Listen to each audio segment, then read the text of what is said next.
Hi, welcome to So Darn Fun. I'm Carrie, and today we're going to change the waistband of a wraparound skirt to be an elasticized waistband that can be pulled on instead of tied on. Helga here tells me that she has some concern about having a wardrobe malfunction when her 2-year-old is nearby when she's wearing this, and we don't want that to happen. So join us as we learn how to do that, and I think it's going to look really good on this skirt. What do you think? Yeah? Wait a minute, you don't have eyes.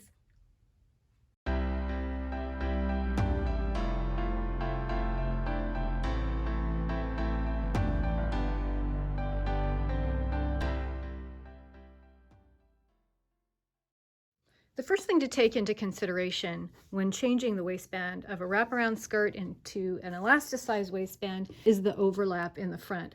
When it's tied around, it has quite a bit of overlap so that there's coverage in the front. But when we add elastic, we need some ease in the back. It needs to be wide enough to pull over the hips.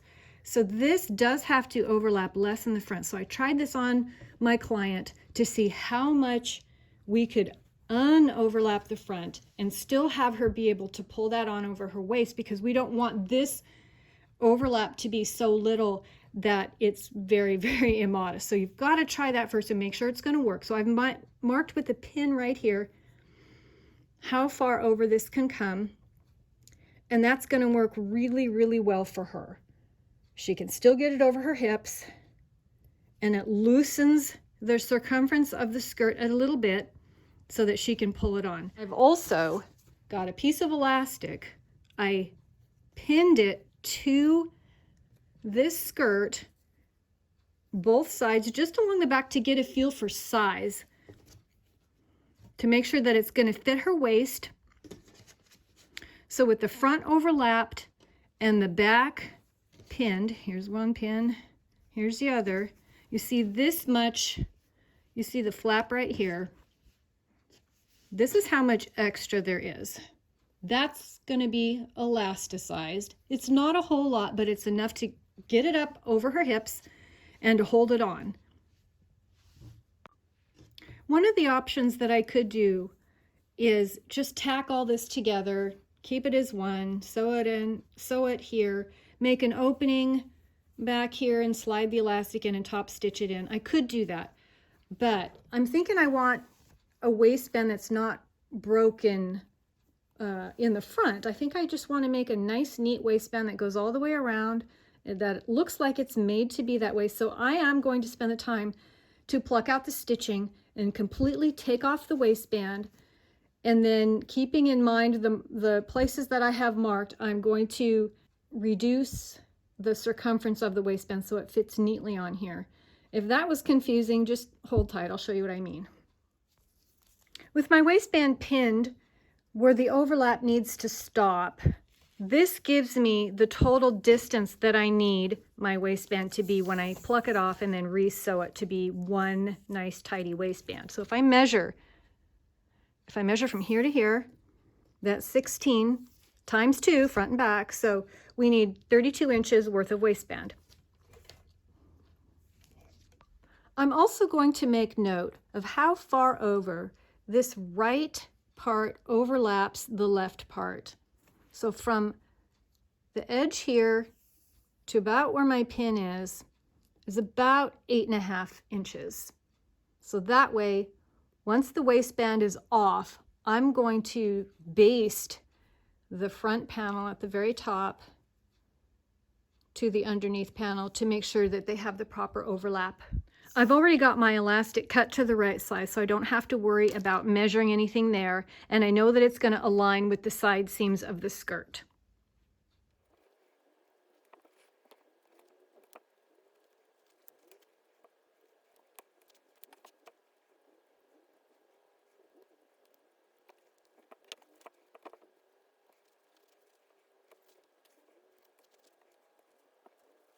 Here's a little tidbit for you. If you ever need to pluck out something that has a seam like this is called a serged seam. One side looks like this. That's the right side of the serge seam, and one side looks like that. Take note of how those threads lay. you want to pull out the needle threads, and the needle threads are, there's two of them. This one here, and look real close, this one here. And if you can slide those threads out, oops, knocking my camera. I pull them, and then a distance up, they break, or I pluck them, and they just slide out. Let's grab this one. See how far we can go with that. That one pulls really far. Let's just cut it right here, and then pull all that out. And this just comes right off. Oops. This has been a handy little trick that I learned a long time ago when I got my first serger. Maybe you already know this, but maybe you don't.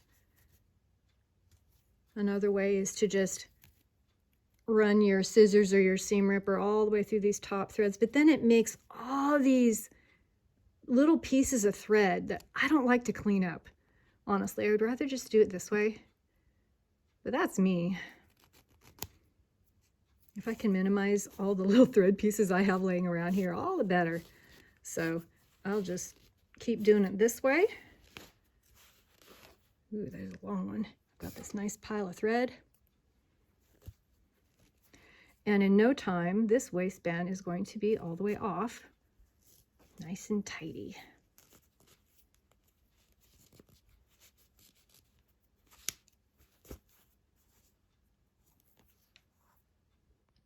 Now the waistband is off, and that took me less than 11 minutes, including my darling, sweet, lovable husband interrupting me. So that was really a quick project. There's a little bit of a lining, a partial lining in this skirt, so I'm going to baste that on, baste it together so it doesn't get separated, and then I will show the overlap on how I'll baste the front together. I have the lining basted to the skirt all the way around the top edge, and I've got the front edges pinned at the overlap just where I have marked. Remember, it was 8.5 inches over, right over left. There's my mark at 8.5 inches. Now I'm going to go baste that portion. All basted. Now let's work on that waistband. The first thing I want to do is pull out the stitching on one end of this waistband, because I think I want to use this and to sew into the other end. And one of the things that we're going to run into here is there's some top understitching right there. That's going to get in the way in my seam allowance that I'm going to use over here. So let's just pluck a little bit of that out. We just pretty much need enough out so that we can sew this onto the other end of our waistband. I'm going to give the waistband in 1/2 inch seam allowance, and so it needs to be 32 inches long finished. So we'll have to cut it at 33, giving a 1/2 inch seam allowance on each end. So we'll find 33.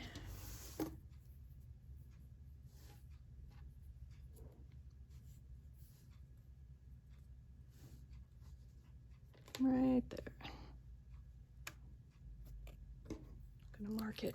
My Frixion pen disappears with heat. Love it. That's where I will cut.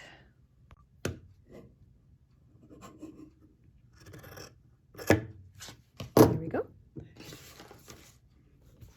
Find my seam ripper here, and then same thing on this end with that understitching. Pull some of that out. Since I'm having a 1/2 inch seam allowance, I need to clear that 1/2 inch and give just a tiny bit extra for getting around my presser foot and stuff.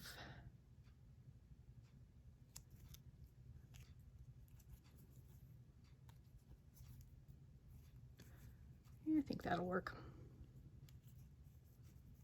There we go. So what I'm going to do is stitch these together so I have a round waistband. I'll line up the top right here. And then I'll show you when it's done. And here it is sewn together. I pressed the seam allowances open just to help it fall flatter. And you can see what's missing there is that bit of understitching. I'm going to go ahead and put that in just to help that have some continuity. And what it does is it helps the lining portion of the waistband stay tucked to the inside. It keeps it from poking out to the right side, which of course we don't want to happen. So let me go do that right now. Done. Now let's figure out how to put that elastic in. Just wanted to give you a little visual on what that looks like with the waistband pinned on temporarily. This is the front. There's the overlap right there. And this is going to lie flat. There's no elastic that's going to be in the front. It's all going to be in the back. Side seam to side seam with the seaming in the waistband going on the left side. Ready to wear usually has all seams, even neckbands. Seamed on the left side, left shoulder, left area. And we'll attach the elastic in the back from seam to seam. And I'll show you a little secret here, or something that we're not going to tell anybody. The original hole for that tie is right here. We're putting it in the front, and you can't really see it unless you know it's there. We're just going to leave it there. I'm not going to mess with it. I don't need to do anything with it. I could sew it closed, I suppose, but it's not going to get in the way, so I'm not really going to fret about it. Just real quick, the waistband alone and by itself, this is the back portion. I have it pinned side seam and center back. So I've measured half the distance of my elastic and half the distance of just the back portion of the waistband from side seam to side seam, matched them up in the middle and pinned them. The portion of the waistband that I have it pinned on, see there's this portion and this portion. This is the portion that is going against the body. It's also the portion that has the understitching. What I'm going to do right now, I'm going to secure the ends of the elastic with just top stitching all the way through the layers. It's going to show on the inside of the waistband, but nobody's going to see it. Going to do it side to side. I mean, not side to side, but on this side and on this side. Then I'm going to encase it in both layers of the waistband and baste these edges shut.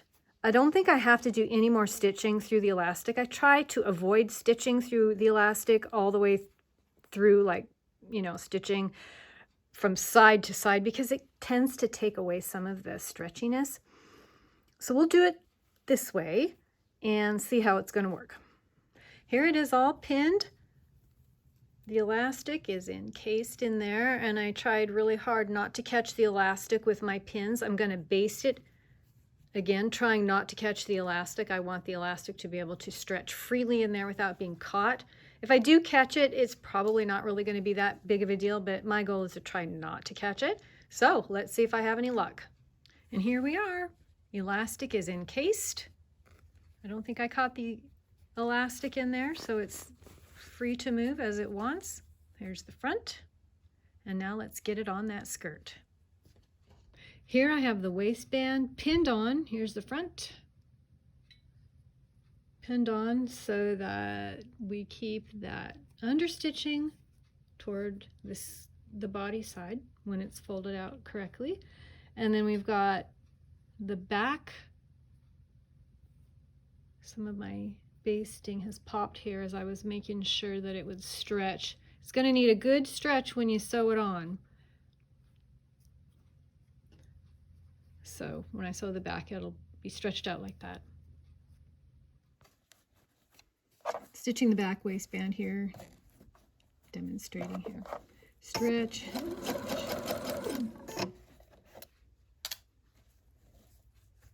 stretch. We've got the elastic is under here.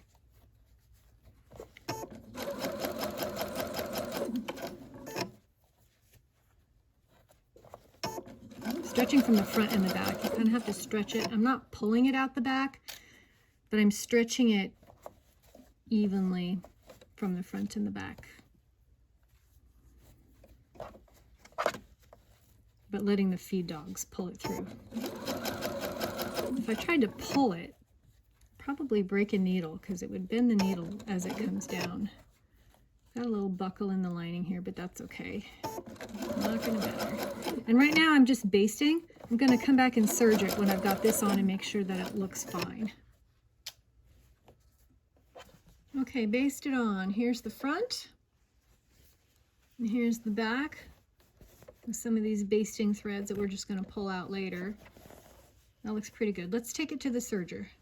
Okay, getting ready to serge here. Now I know that my serger sounds a little bit like a jackhammer. I think something's out of alignment.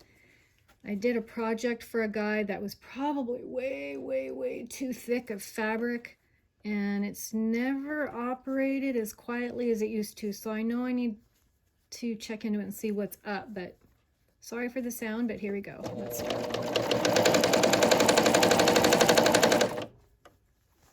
Again, stretch as we come to this waistband.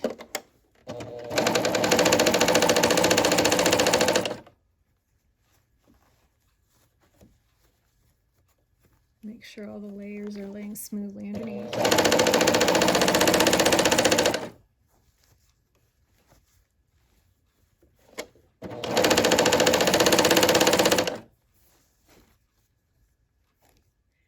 Now here's the front waistband, nice and flat. Almost done. Here we go.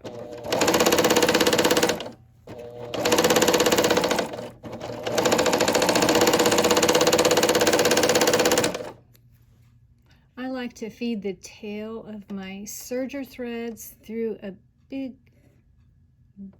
big-eyed needle. I don't know if it's a tapestry needle. Might be. Oops. There goes my needle. Anyway, it hides that. And then I pull it and clip it. Makes it look nicer. That's all. A little courtesy that we're going to do here is to pin the opening. I've put it on Helga here so we can kind of get an idea of how it fits an actual body form, and if it pulls a little bit, I get an idea of what that's going to look like. And my client has asked me to stitch down about 4 inches just for modesty's sake, so this doesn't spread open more than it needs to. So I've got a pin right there where it seems to fall naturally, and I'm going to go ahead and top stitch that before we have our final try-on.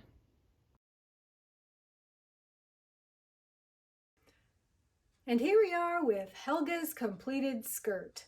We've got the nice waistband. She doesn't have to worry about her 2-year-old causing embarrassing accidents for her.